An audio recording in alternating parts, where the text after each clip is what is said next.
You are listening to Viewpoints from Place Cloud. Cultural researchers tell stories of places from around the world. For the full multimedia experience and to support the creators you enjoy, visit placecloud.io. The Winchester Palace was built in the 12th century when Southwark was still a part of Winchester Diocese. This impressive holy palace is, of course, very beautiful, but it's interesting to us because it was paid for by the proceeds of sex work that was happening just down the road. As a major landowner in Southwark, the Bishop of Winchester was able to take advantage of the fact that this was, until 1546, the major designated area for sex work in London. We know a lot about the bishop's foray into brothel keeping from the 11th century ordinances touching the government of the stewholders in Southwark under the directions of the Bishop of Winchester. Stewholders were the women, it was usually women, who ran the various brothels that were also bathhouses. Some of these rules included that the stewholders must be married and that a brothel could only be used as a brothel. It wasn't a restaurant, it wasn't a pub, and you could emphatically not sell pies within a brothel.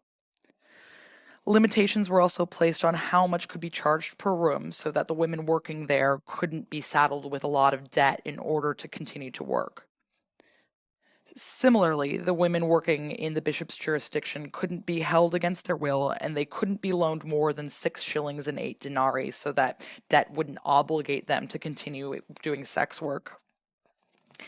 The sex workers were also not allowed to have paramours. This was in order to prevent pimping. It was worried that if a sex worker had a boyfriend, then he might be forcing her to do sex work so that he could make money. If a woman was found to have a paramour, then they could be fined, and then they would be placed in what was called the cucking stool, which was a sort of dunking chair where they'd be put into the river, and then they would be made to leave London. Women working in the brothels here also had to wear what were called hoods of ray, which were black and white striped cloth, and this would make them easily identifiable as sex workers, and it helped sort of mark them out from what were considered to be honest women. It was also a rule that the bishop had to make sure that no holy women and no pregnant women entered anywhere near the stews. Because all of these women were working under the eye of the bishop and in the Winchester See, the slang for sex workers in the medieval and into the early modern period was called a Winchester goose. Similarly, if someone contracted an STI, you would say that they had been bitten by a Winchester goose. So, as impressive as this building is, and as holy as we're supposed to think about the Bishop of Winchester being, understand that all of this is made possible through illicit sex.